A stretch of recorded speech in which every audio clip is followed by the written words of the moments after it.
In today's video, I'm going to teach you how to set up a Firebase project with Cloud Firestore and initialize the Firebase SDK in your app. Before we write any code, we need two essentials in place. First, a Firebase project with Cloud Firestore enabled. Second, the Firebase SDK installed and initialized in your project so your app can talk to Firestore securely and reliably. Let's start with the Firebase project.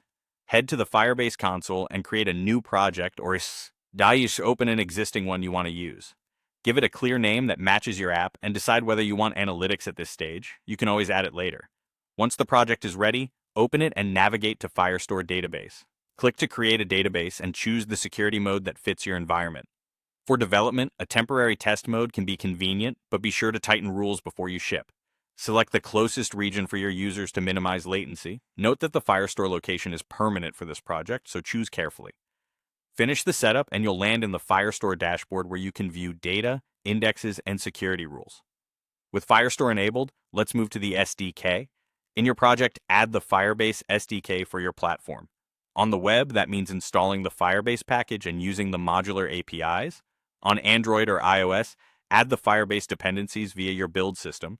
And for server environments, install the Firebase Admin SDK. In the Firebase console, open your project settings and add an app for your platform. The console will provide a configuration snippet, which includes identifiers and endpoints used to connect. Treat these values as configuration, not secrets, and avoid hard coding them in public repos. Use environment variables or a separate config file that isn't checked in. Initialize Firebase as early as your app starts, typically in a single module or initialization file. Import the necessary functions, pass the config to initialize the app, and then obtain a Firestore instance. Export that instance and reuse it anywhere you interact with the database to avoid multiple initializations. If you're working with frameworks or bundlers, verify that the Firebase SDK is included only once, and tree shaken to keep bundles lean. After initialization, run your app and confirm there are no initialization errors. In the Firebase console, you can watch usage and logs to ensure connections are working.